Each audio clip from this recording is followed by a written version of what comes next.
for the confirmation work session on Friday, July 30th, 2 o'clock for Karl Raszkiewicz.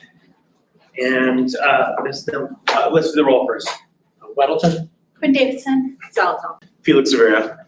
Pete Peterson. Forrest Dunbar. Christopher Constant. Karl Raszkiewicz. Amy DeBoski. Eugene Carl Haven, South Dakota Government Watchdog. Desiree Camacho, Assembly Budget Analyst. All right, Ms. Dombrowski, you have the floor. Thank you, Mr. Chair and members of the Assembly. It's truly my privilege to sit here before you today and introduce you to Mayor Bronson's nominee for Office of Management and Budget.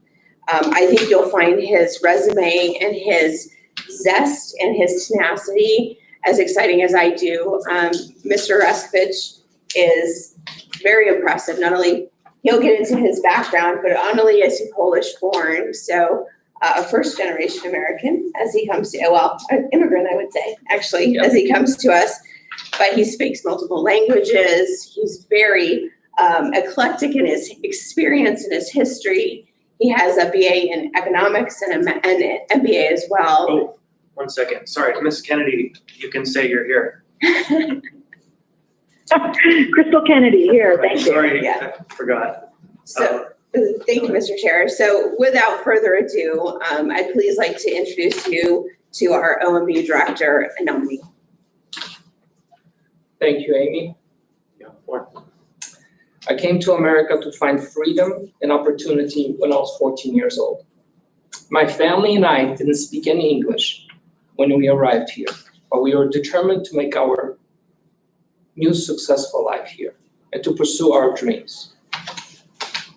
Our lives initially were very hard, but we were hopeful, determined, and ready to get to work. My father, who was also my best friend, who I love very much, told me boldly and plainly, do it. Those words and that hope and that belief that a better future for ourselves was within reach inspired us and helped us to persevere through many challenges that we faced. My parents worked tirelessly, sometimes 16-hour work shifts per week to ensure that we had food on the table and initially, as safe as possible, a mattress to sleep on.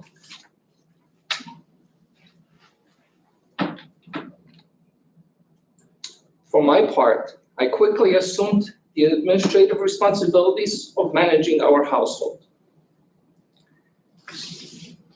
Later, I took on various part-time jobs to take burden off my parents. In addition, in pursuing my education, which I and my parents knew would be critically important in helping me and my family to succeed, like generations of immigrants before me.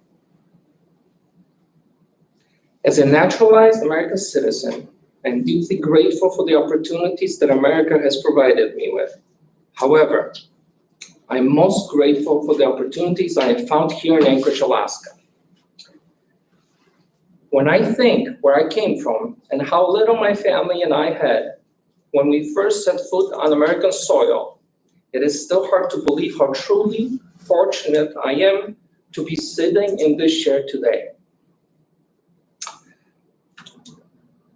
I also can't believe that just in 2009, I stood right in front of this very city hall one day as a passing through tourist, not knowing that one, I'll be working in this very building just 12 months later. Two, my wife will be here with me, supporting me on this unknown journey.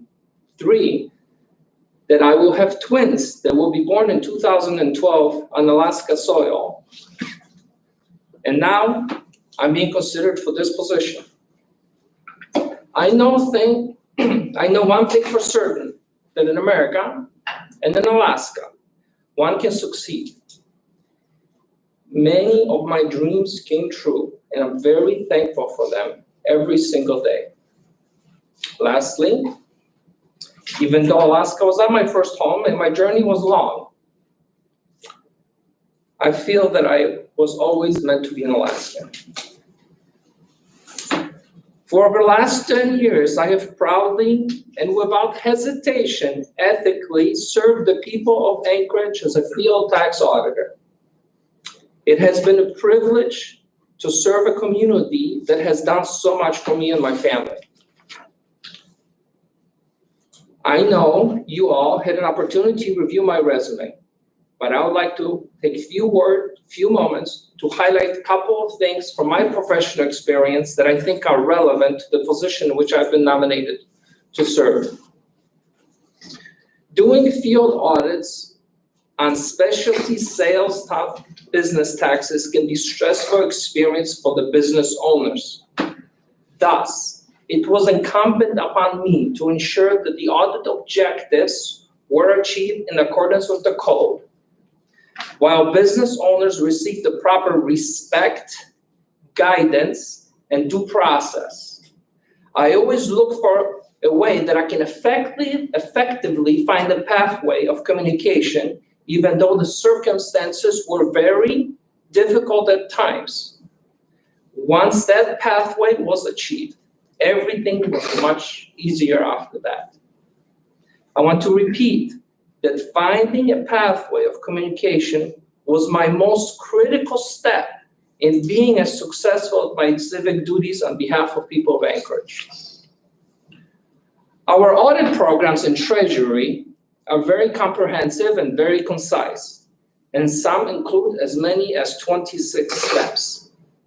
That audit work involves becoming efficient and effective in always learning new reporting systems of a particular business organization, and also knowledgeable of their financial systems and their flow of transactions through that systems, including internal controls.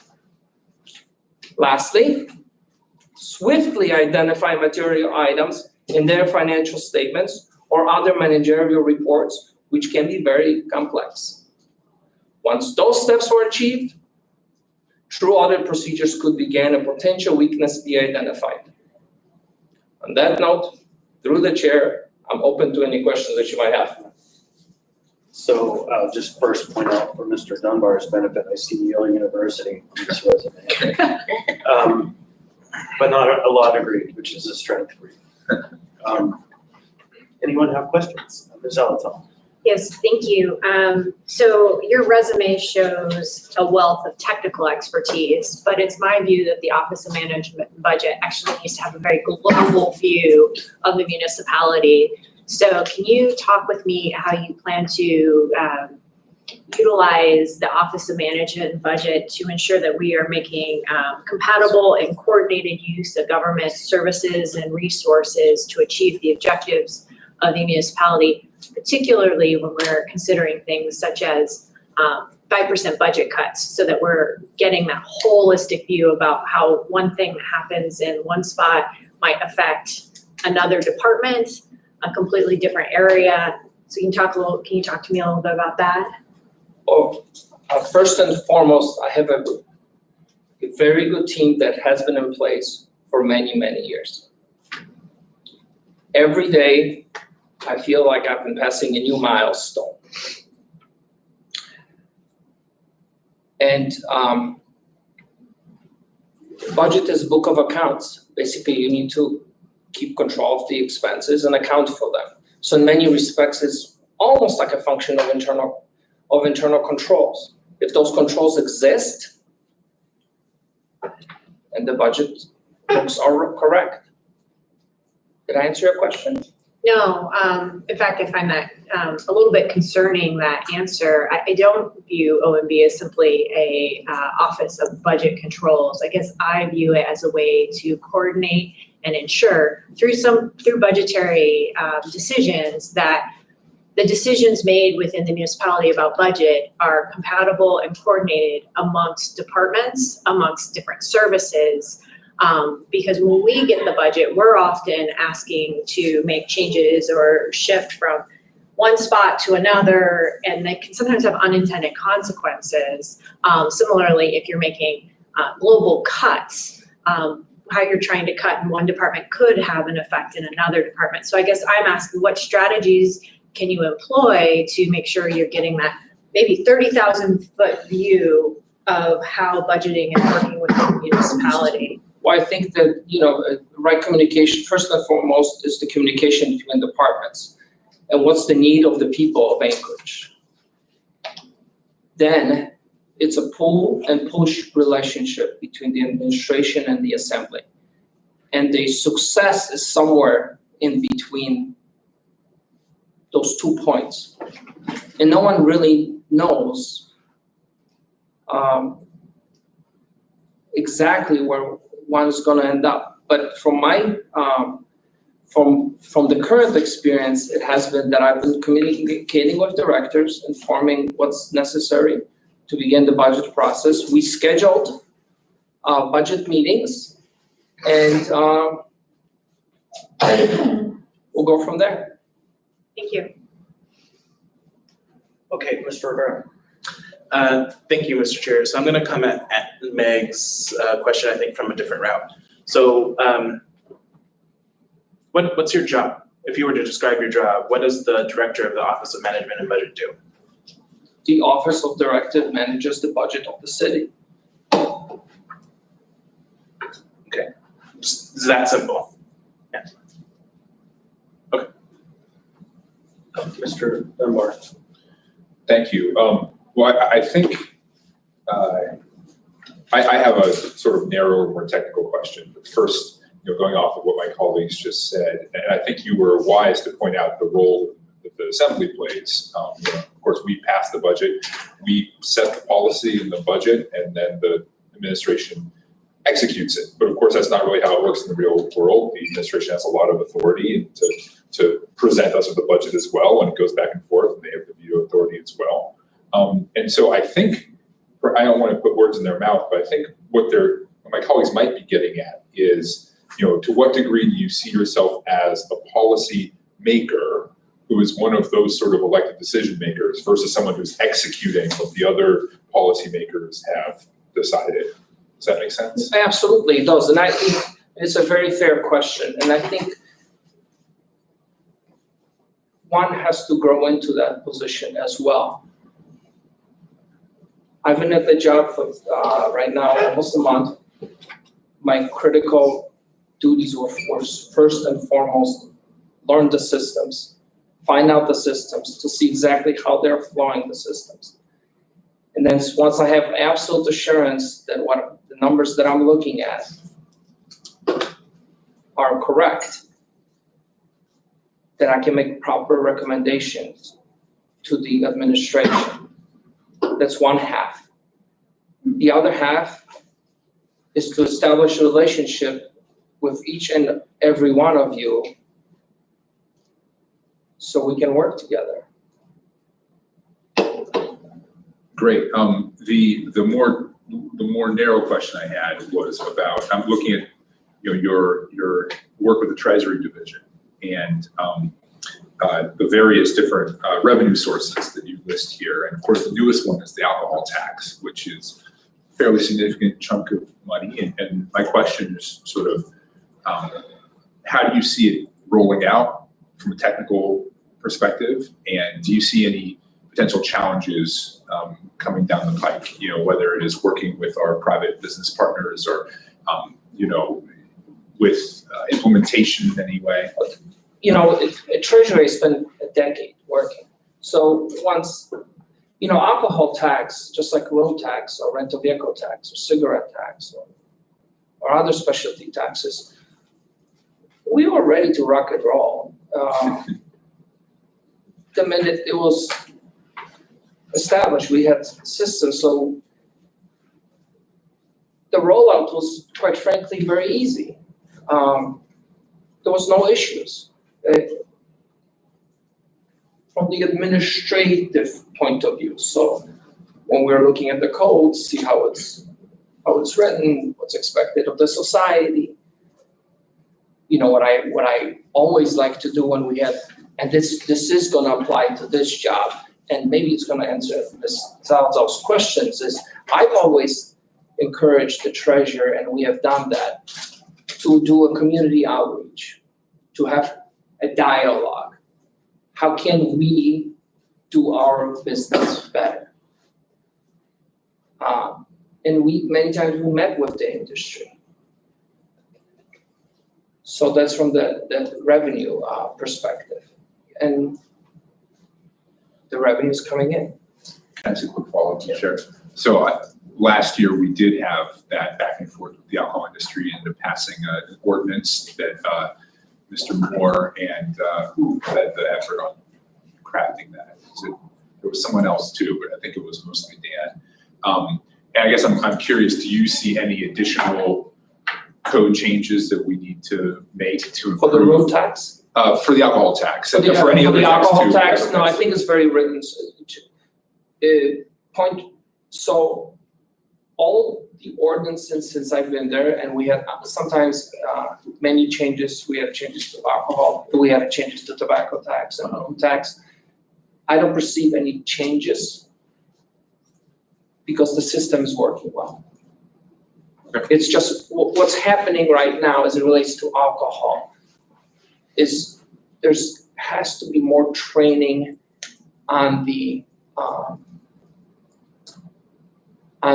retailers' side of collection, fiduciary duties, understanding. And what's really critically important in this subject matter is that the people that collect the taxes that are fiduciaries and we collect on behalf of people of Anchorage have an opportunity to learn it. So with my previous career, what I would do is I would go out and talk to businesses and adjust, because I speak, 3 languages, and some businesses, are Latino. I will speak to them in their language to make sure that they know what the expectation is. Great, thank you, Mr. Chair. So I have myself in the queue. I think I'm gonna kind of riff along the same lines as some of the other folks have with a different approach. So you're stepping into a position that had someone with giant shoes to fill. Lance Wilbur was somebody who's done every job you could think of in the union. He knows so much about every operation of the municipality. And you are not going to be able to come in and fulfill the role like he did because you don't have 25 years in every department and all of this. And I think some of the complexity that I heard from my peers is that when we, in the push and pull, in the moment, are making decisions that have impacts that are hard for all of us to understand, especially financial impacts, how it affects this department, how to move that, how if the position goes away from here, it affects them, your predecessor really had a handle on that. So I think my question would be in the sense of kind of getting up to speed and figuring out how the work is between the departments and the decisions in the moment in a meeting when it's, hot decisions are being made. How do you prepare yourself for that? And that's, I think. I've been coached. Yeah. Prior of taking this position, I've been coached. And I see a certain level of mentorship as well.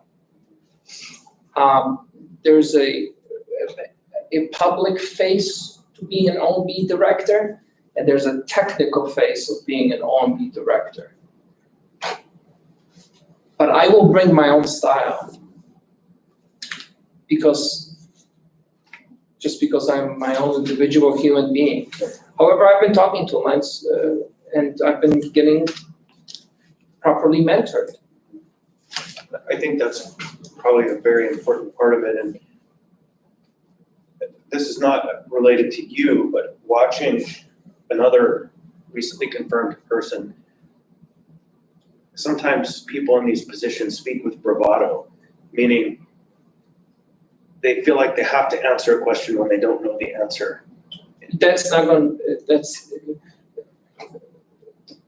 Was that a question? And I'm sure he's not talking about me either. No. So in terms of the mentorship and figuring out the job, because I think there's gonna be some of that. Yeah. It is certainly think before you offer an answer, figure out the answer first, find out if you don't know, and then at some point in the future, I would guess you will, like I don't wanna call you a machine, but like Lance, like a machine, he could figure it like almost in the moment, or he could open up a document and figure it out. And so that's my hope, is that you can get to that position, so we can have some help navigating the impacts when a change happens here, it goes to there. So, I don't know if that was a question. It wasn't. Meg? Questions? Yeah, so I think what I'm trying to figure out is, and maybe this is just too squishy of a word, but like, what's your vision for the municipality as it relates to OMB? Because I think that's, Mr. Constant was getting to it, because when we would get our budget presentations from Mr. Wilbur in particular, it'd be like, here's the vision, and now let's walk through all the specifics of how we're going to implement that vision. And so I think that's maybe what I'm trying to get at. And thank you for the question. This is a new administration, and there's a lot of new people in here.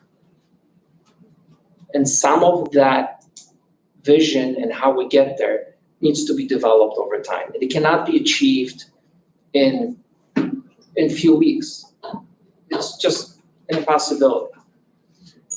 Second, in improving of OMB functions, I personally think that we're on the cusp of automation.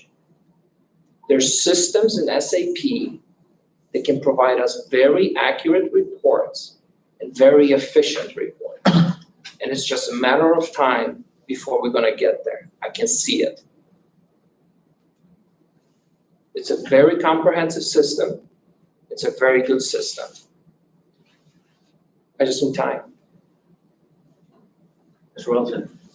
I think I just said we were getting more better reports from SAP than the other guys. You're telling me we're not quite there yet, so don't give us too many perfect reports.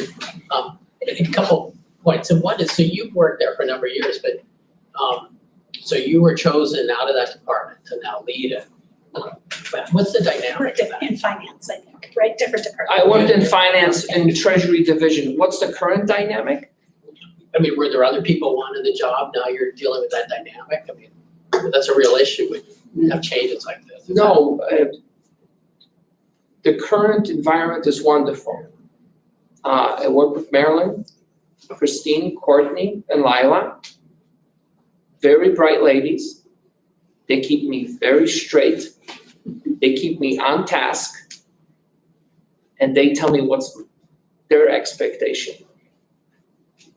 I couldn't be more lucky here to be first nominated and then have a team that is willing to help me, and then have a former director working in the municipality of Anchorage that can help me if I'm lacking in something. Good, I'm glad to hear that. So, just another aspect, I know a bit like Chris, maybe it's not really a question, but when we get the budget, and anytime you get a lot of financials, you can go through and say, oh, everything adds up perfectly, all the columns add up and the rows and so on, so we're good, right? But really, there's always those are just numbers that represent some story, right? Like you could look and say, look at all that overtime in the police, just cut the overtime, we save a ton of money. But that's dumb, because we know the federal grants typically are done on overtime. We'd be cutting out all that. And, if they can't stop working if they have a case. And so, right, so there's a bigger story besides, oh, we could just cut overtime and save money. And that's something that we rely on, really. It's like because we're in a hurry, we want to move money from here to there to get something going. If we add something, we have to cut something. And we want to know often very quickly, maybe at a meeting, work session, or sometimes a Tuesday evening, what are the full implications of that? It's not just a number, there's a story behind it. And that's something that you may be prepared, but be prepared. That's, it's not all math, there's a story behind the numbers. Thank you. So next in the queue is Pete, myself, and then Forrest. Okay, thank you, Mr. Chairman. And Karl, I'm glad to hear you talk about potential improvements by using SAP and coming out with financial reports. And I just want to encourage you to go for it, and anything that you can do using SAP that makes it easier for your department or other departments. It just sounds like a fantastic idea to me. We want to get as much bang for our buck as from what we've invested over the years in that system. And so if you see new uses for it that you think are helpful, go for it. Thank you. So, someone else? Okay. Now, this year is a little bit different. We have transition of government, we have on the 8th floor, the leadership. Something that's happened over the last 5 years, 4 to 5 years, is this body has become much more of a legislative body, much less of a kind of take it as it comes and more of a driving force, which is, as the code and charter set out, we set the policy. And so in years prior to this year, we've spent the month of June and really running into early July, setting out budget priorities that we work through a process that involves the teams upstairs coming down for talks, the departments, the opposite of what many departments from the past are used to, where the 8th floor says, these are the priorities, now here comes the budget. And so I just want folks to know that going forward, what happens next year, sometime in May, we'll start a conversation about what's the calendar gonna be for hearing from the assembly and the department heads where we wanna take the body and the city. And so this year was different transition. You know, we don't wanna lay that on top of the special election and everything else that came. And so be prepared that this body has become a lot more professionalized, ready for the job. And so it's not a question either. Mr. Dunbar. Thank you, and Karl, this might be more of a policy question where you could just relay what the administration as a whole is planning to do, or you might not know yet, but not in the previous administration, but administrations prior to that, some of them had a policy regarding bonds, where we would only issue as much bond debt as we were retiring in that year. In the last several years, because, for a variety of reasons, because the state has pulled back their state capital grants, and so we have more need, because interest rates are low, so money is, a little more affordable. That hasn't been the case.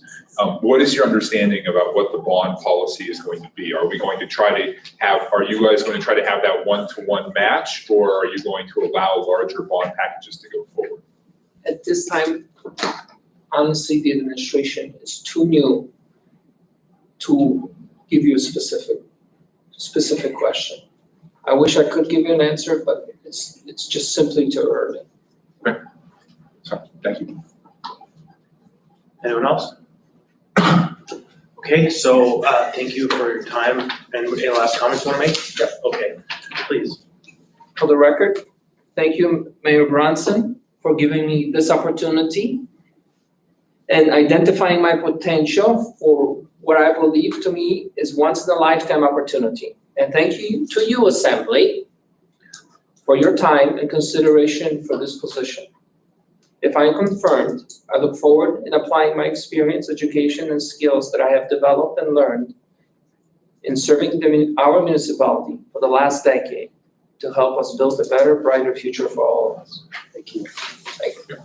Anyone else? And then we're adjourned.